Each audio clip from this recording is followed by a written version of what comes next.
Olá, meus irmãos, tudo bem com vocês? Esse é o podcast do canal Remanescente. Eu tô gravando aqui do carro mesmo, parei o carro aqui para gravar para vocês. Eu venho meditando, de o que a gente pode fazer para o avanço do Evangelho, o que a gente pode fazer para o avanço da implantação do Reino de Deus aqui nessa terra ainda, Então, eu percebo que a gente não precisa de muita tecnologia, a gente não precisa de muita preparação, assim, quando eu digo de recursos, Eu acredito que sim, preparação do nosso espírito, sim. Não podemos fazer as coisas de qualquer maneira, Com certeza, ainda mais com a obra dedicada ao Senhor. Mas quando eu falo com relação a recursos, é assim, o recurso que nós temos, O que você tem de recurso na sua mão? É apenas um celular, não é um celular de tecnologia avançada, mas você consegue ainda atingir pessoas pela sua rede social, você consegue pregar a mensagem por ali, que assim o faça. Infelizmente, a gente vê muitos irmãos nas redes sociais debatendo sobre coisas fúteis, Ou expondo as suas carnalidades. A sensualidade, ela tem tomado conta das redes sociais. A sensualidade, ela tem, infelizmente, ela vem avançando, nas redes sociais. Por quê? Porque o próprio ser humano, ele dá vazão a isso, ele dá importância. Debates políticos, debates religiosos, Não estou dizendo debates cristãos, estou dizendo debates religiosos mesmo, também tomam conta, e aí a gente vê as pessoas se pronunciando. Agora, na defesa do Evangelho, muito pouco a gente vê. Se você tiver dúvida quanto ao que eu estou falando, é só colocar um vídeo impactante de famoso, de pessoas famosas, Esse vídeo vai ter muita repercussão. É só botar uma discussão política, esse vídeo também vai ter muita repercussão. Agora coloque um estudo da palavra de Deus, de uma pessoa simples. Muitas pessoas não querem dar bola, não tem curtida, não tem compartilhamento, e muito poucas pessoas se importam com isso. Mas a gente tem que fazer nosso papel, nós ainda assim temos que cumprir a nossa missão, por mais que seja para uma pessoa, para duas pessoas que vão assistir, essa pessoa que importa. Então, enquanto tiver uma pessoa que está recebendo e absorvendo a mensagem que você estiver pregando, já valeu o teu evangelho, já valeu o teu esforço. É para essa pessoa, é com essa pessoa que Deus se importa, entende? Porque nós somos ferramentas nas mãos do Senhor. Nós somos somente a casa do Espírito Santo. Então, por mais que os nossos recursos sejam escassos, com a ferramenta que a gente tem, a gente cumpre a missão e prega. E aí a outra parte que não cabe a nós, cabe ao Espírito Santo de revelar. Então, que possamos ser ferramentas. E hoje estou muito alegre aqui porque estou trazendo um irmão que ele não tem canal no YouTube, ele não tem repercussão, ele não é famoso, ele é só um servo do reino, como assim mesmo ele se intitula, ele é um servo do reino. E esse irmão, ele tem trazido mensagens maravilhosas no Facebook. E aí você pode estar se perguntando, mas ele deve ter muito tempo para fazer isso, Pasmem, esse irmão, ele tem um recurso de tempo muito escasso. E dentre esse recurso, ele ainda assim faz a obra do Senhor. Hoje eu tenho a alegria de compartilhar um áudio que eu recebi dele. Assim como ele compartilhou comigo, ele deve ter com certeza compartilhado com outros contatos. E a mensagem que ele traz nesse áudio é maravilhosa. Então eu vou parar de falar aqui e a partir de agora vocês irão ouvir o nosso irmão Wagner, que ele tem o mesmo nome que eu. Vocês irão ouvir aqui a mensagem do irmão Wagner. E abaixo aqui desse vídeo que você está vendo no YouTube ou desse áudio que você está escutando no podcast, eu vou deixar aqui um link também que você pode ser direcionado para o Facebook dele. Sim, ele tem um Facebook, não é nem uma página, é o Facebook dele. Você vai lá no Facebook dele, adiciona ele e seja abençoado, porque a palavra que ele tem é verdadeira. A palavra que ele tem é linda e é limpa. Então que você possa ser abençoado por esse varão, por esse irmão que está sendo usado por Deus, dentre os recursos que ele tem para compartilhar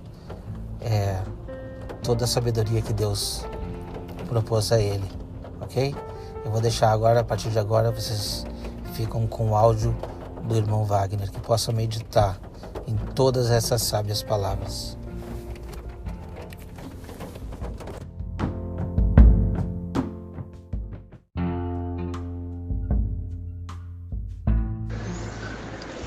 Graça e paz, irmãos. Eu vou deixar uma gravação aqui bem rápida, só para que nós possamos atentar num detalhe muito importante que o Espírito do Senhor ministrou poderosamente ao meu coração ontem de tarde. Vivermos para sermos bênção às pessoas. Quantos lembram em Lucas 5, que quando Pedro fez aquela pesca maravilhosa, Deus quis ensinar para Pedro ali de que ele foi chamado para ser pescador de homens. Em Gênesis 48, se eu não me engano, acho que é 48, quando Jacó estava abençoando os filhos de José, Efraim e Manassés, ele disse que as multidões que seriam alcançadas por causa da promessa que Deus fez a Abraão, Isaac e Jacó, e que foi para o filho mais novo de José, Efraim, que significa duplamente frutífero, falando acerca da frutificação. Ali está escrito que as nações seriam alcançadas como peixes. Então, queridos, o negócio de Deus são pessoas. E nós precisamos compreender que estamos aqui para sermos pescadores de homens. Cada um com a estratégia que Deus colocou no coração. Eu posso alcançar vidas através da internet. Outros irmãos podem alcançar vidas pessoalmente. Outros irmãos podem alcançar vidas através de um trabalho evangelístico. Enfim, queridos, isso não quer dizer que eu também não possa alcançar vidas pessoalmente, porque na verdade o nosso comportamento vai fazer toda a diferença. Às vezes nós não falamos nada sobre Bíblia para ninguém, mas o comportamento em si vai fazer com que as pessoas enxerguem Deus na nossa vida. Isso eu tenho experimentado no meu trabalho, né? No meu trabalho eu quase não falo da palavra porque, antes de mais nada, eu sou profissional. Eu sou pago para trabalhar, né, meus irmãos? Mas tem os horários antes do trabalho, que eu sempre chego mais cedo. Tem o almoço, né, que volta e meia, quando eu não estou gravando, às vezes eu converso com alguém, né? E até mesmo durante o dia, né, alguém chega lá no meu escritório para poder fazer alguma coisa e pergunta bem rápido, mas é pouco, né? A minha iniciativa de falar da palavra não tem lá no trabalho, porque, repito, sou pago para produzir, né? Embora nós temos sempre um tempo durante o dia, porque ninguém é louco de ficar 100% só trabalhando, isso faz mal até para nossa mente, né? E isso o chefe sabe muito bem, que é a necessidade de vez em quando nós pararmos um pouco, tomarmos um cafezinho, relaxarmos, né? E nesse íntere a gente acaba, né, falando um pouco, enfim. Mas eu não tomo essa iniciativa. Na verdade, quando alguém pergunta para mim lá no quando eu falo de um pouco da palavra no trabalho, é porque alguém chegou para mim, tomou a iniciativa e perguntou.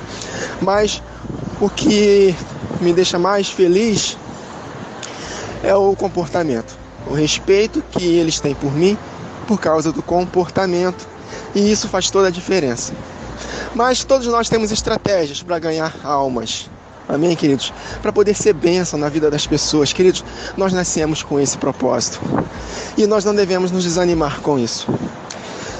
Eu tenho sempre essa premissa. Se eu vivo em função de ser bênção para outras pessoas, a depressão nunca vai me alcançar. Nunca. Nunca. Ah, mas Wagner, Elias ficou depressivo. Mas ali Deus repreendeu Elias, né? Foi uma fraqueza de Elias, né?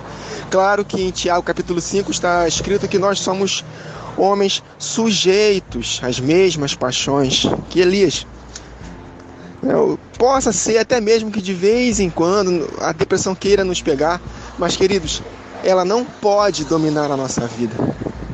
Ela vem, ela quer entrar no nosso coração, ela quer ter espaço, mas por causa da palavra de Deus e do nosso senso de propósito, essa depressão ela não se estabelece na nossa vida.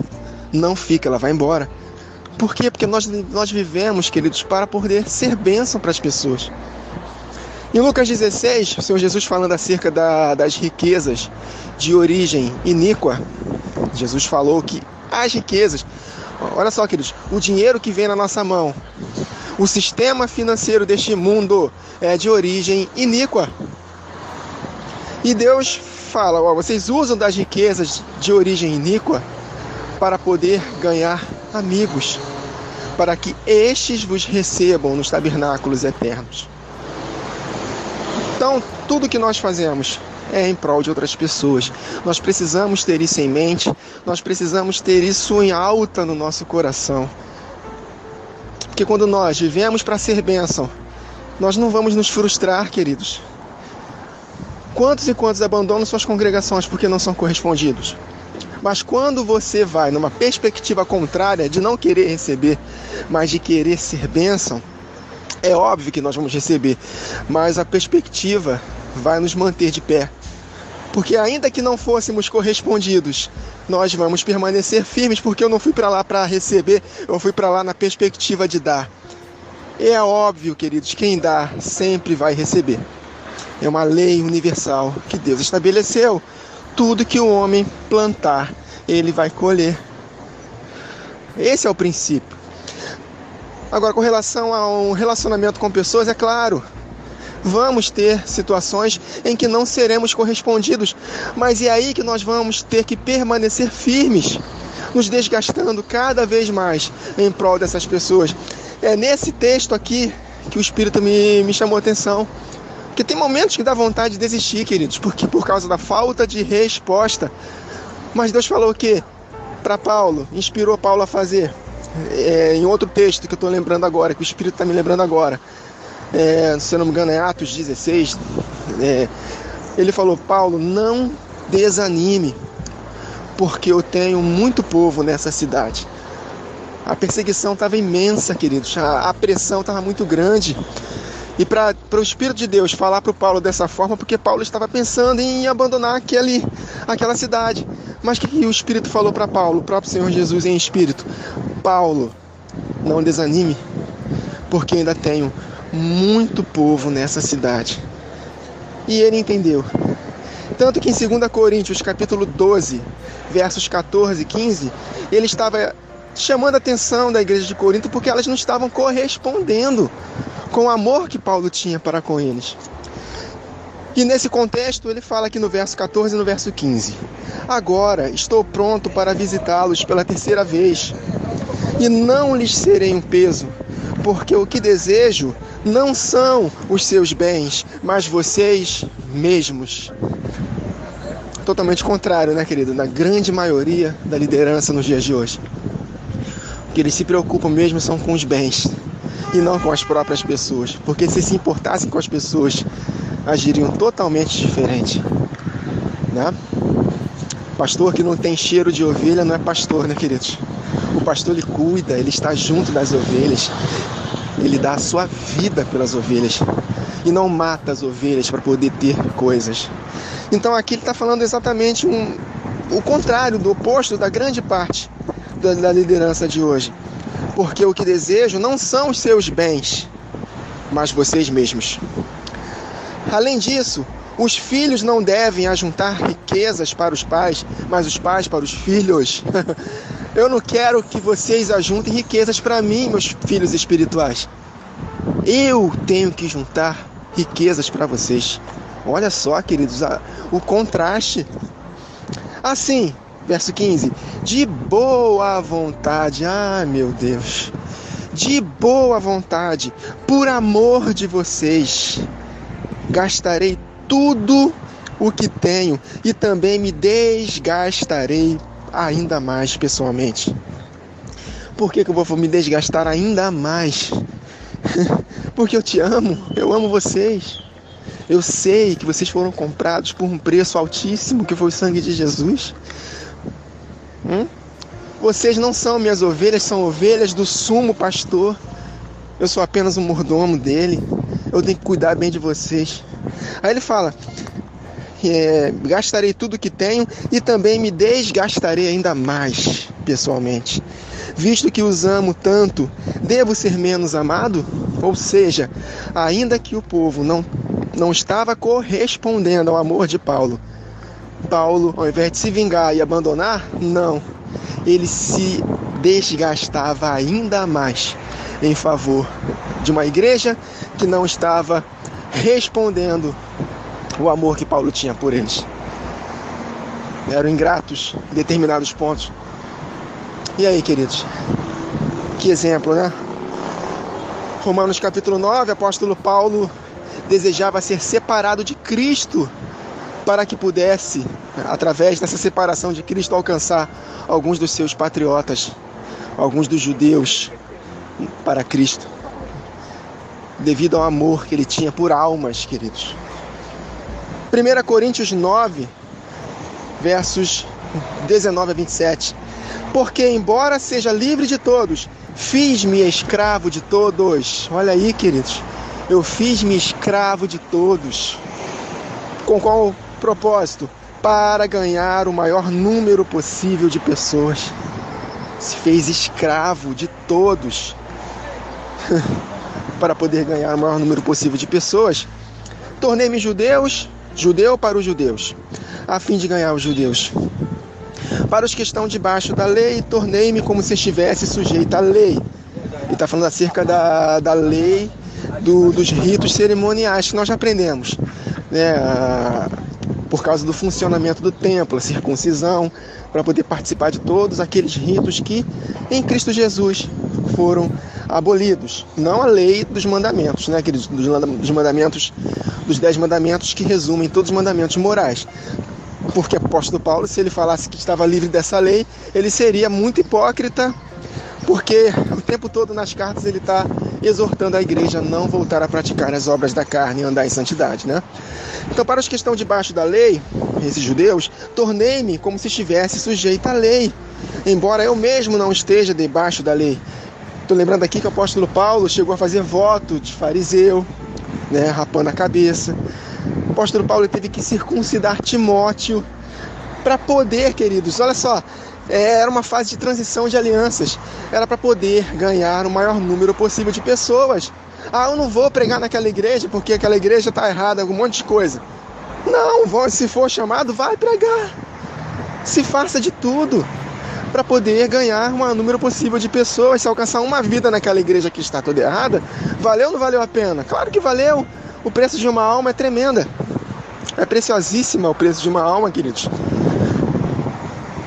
Não prego naquela igreja. Por que não? O apóstolo Paulo se fez de tudo para poder ganhar o maior número possível de pessoas. Por que a gente não pode fazer também? Está conseguindo compreender o espírito, queridos? Para os que estão debaixo da lei, tornei-me como se estivesse sujeito à lei, embora eu mesmo não esteja debaixo da lei, dessa lei dos ritos cerimoniais, a fim de ganhar os que estão debaixo dessa lei. Para os que estão sem lei, tornei-me como sem lei, embora não esteja livre da lei de Deus, mas sim sob a lei de Cristo. Há uma lei, queridos, a lei do Espírito de vida. Essa é uma lei, toda lei é uma ordenança, mandamentos. Amém, queridos? Instrução para que nós possamos andar em justiça, em retidão. Então, na nova aliança, há uma lei. A lei dos mandamentos morais não foram abolidos por Cristo. os 10 mandamentos, que resumem todos os mandamentos para que possamos andar em santidade, não foram abolidos por Cristo. Ele continua, a fim de ganhar os que não têm lei, os gentios, né? Para com os fracos, tornei-me fraco para ganhar os fracos. Estou lembrando aqui também de Atos capítulo 17, que o apóstolo Paulo, ele estava andando lá na Grécia, em Atenas, e ficou com o espírito dele perturbado, né? Com tanta idolatria. E Deus deu uma estratégia para ele. Ele achou lá o altar escrito ao Deus desconhecido. Opa, esse Deus que vocês não conhecem é o Deus que criou todas as coisas, é o único Deus verdadeiro. E assim ele foi, queridos, usando de estratégia, ou seja, se fazendo, né, escravo de todos para ganhar o maior número possível de pessoas. E ali naquele discurso, alguns seguiram a ele. Mas a cidade em si, por causa de alguns judeus que odiavam Paulo, perseguiram Paulo, enfim, houve um tumulto, mas ele conseguiu persuadir alguns, queridos, se fazendo escravo de todos, usando de estratégia, amém, queridos? Para com os fracos tornei-me fraco para ganhar os fracos, tornei-me tudo para com todos, para de alguma forma salvar o quê? Alguns. É o que o Espírito sempre fala para mim, Wagner, esse teu trabalho no WhatsApp, no Facebook. Se você alcançar uma pessoa, 2, 3, já valeu a pena o trabalho, já valeu todo o esforço, já valeu toda a perseguição que você teve. Valeu a pena porque você conseguiu alcançar algumas pessoas. É o que o apóstolo Paulo entendia. Eu me fiz de escravo de todos para poder ganhar alguns, queridos, o maior número possível de pessoas. E ele fala aqui, no verso 22, né? Tornei-me tudo para com todos, para de alguma forma salvar alguns. Faço tudo isso por causa do Evangelho, para ser co-participante dele. Verso 24. Vocês não sabem que dentre todos os que correm no estádio, apenas um ganha o prêmio? Corram de tal modo que alcancem um prêmio no contexto de quê, queridos? De se esforçar para poder ser bênção no maior número possível de pessoas, na vida do maior número possível de pessoas. Tá vendo como nós lemos no contexto, nós compreendemos melhor? Todos os que competem nos jogos se submetem a um treinamento rigoroso para obter uma coroa que logo perece. Mas nós fazemos para ganhar uma coroa que dura para sempre. Olha aí. É isso, queridos. É isso que está escrito em Daniel 12. Acho que é verso 3. Aqueles que muitos conduzirem à justiça, estes brilharão como estrelas e eternamente. Exatamente, o apóstolo Paulo fez de tudo para poder conduzir muitos à justiça, e ele sabia que nesse esforço dele, ele alcançaria uma coroa que duraria para sempre, em tudo se dominando, queridos. Sendo assim, não corro como quem corre sem alvo, e não luto como quem esmurra o ar. Eu não estou combatendo inutilmente. Eu sei que o meu galardão está garantido. Eu sei que muitas pessoas me receberão nos tabernáculos eternos por causa desse esforço que eu estou fazendo. Aí ele fala, mas esmurro o meu corpo e faço dele meu escravo, para que depois de ter pregado aos outros, eu mesmo não venha a ser reprovado, porque tem que haver também obediência. Não adianta pregar algo sem viver. É isso que está escrito em Romanos, capítulo 2, que ele mesmo escreveu, Paulo. Né? Se eu prego que não se deve furtar, eu furto. Se eu prego que não se deve roubar, eu roubo. Enfim, adulterar, eu adultero. Então, se eu estou ensinando a verdade, mas não pratico essa verdade, não penso eu que escaparei do juízo de Deus. Então, nós precisamos nos qualificar, queridos, andar em santidade para termos autoridade para poder ensinar. Porque de que adianta ganhar o mundo todo e ganhar a nossa alma, né? O apóstolo Paulo, para o seu filho na fé, Timóteo, ele fala, tende cuidado de ti mesmo, Timóteo, para que você possa salvar não só os que te ouvem, mas como a ti mesmo. Amém, queridos? Para finalizarmos, 2 Timóteo 4, 16 a 18, o apóstolo Paulo, mais uma vez, não foi retribuído da maneira como ele amava. Olha só, ninguém me assistiu, Timóteo, na minha primeira defesa. Antes, todos me desampararam. O apóstolo Paulo está escrevendo aqui no final da sua vida, ele já estava na iminência de ser martirizado, queridos. E ele falou aqui: na minha primeira defesa, ninguém esteve me assistindo. Todos me desampararam. Que isto não lhes seja imputado. Mas ao invés de ficar depressivo, triste, ninguém me ama, ninguém retribui o que eu fiz, olha o consolo de Paulo. Mas o Senhor assistiu-me e fortaleceu-me. O Espírito Santo estava com Paulo. O Espírito que é o Senhor. Ou seja, o Espírito do próprio Senhor Jesus Cristo, a presença de Jesus Cristo estava com ele. O Senhor assistiu-me e fortaleceu-me para que por mim fosse cumprida a pregação. Ele não fala isso? Ai de mim se não pregar o Evangelho? Então é isso. E a todos os gentios a ouvissem. E fiquei livre da boca do leão. E o Senhor me livrará de toda má obra e guardar-me-á para o seu reino celestial. E a quem seja glória para todo sempre. Amém. Então o apóstolo Paulo, ele receberá os frutos do seu trabalho, a coroa da vida, a coroa da justiça, a coroa de glória, a recompensa na ocasião da volta de Jesus, para que ele possa reinar com Cristo nesta terra por 1000 anos e depois com o Pai e o Filho para toda a eternidade após o milênio. Então conseguiram compreender, queridos, como é importante nós vivermos em função das outras pessoas? Então faça isso. Adquira esse hábito. Todo dia que você acordar, pergunta para Deus: Senhor, o que eu posso fazer para ser bênção para outras pessoas? Foca em ser para outras pessoas. Foca em fazer para outras pessoas. Ainda que não sejamos retribuídos, mas o Senhor está nos assistindo. E o nosso Pai, que nos vê em secreto, nos recompensará. Amém, queridos? Que o Senhor nos abençoe.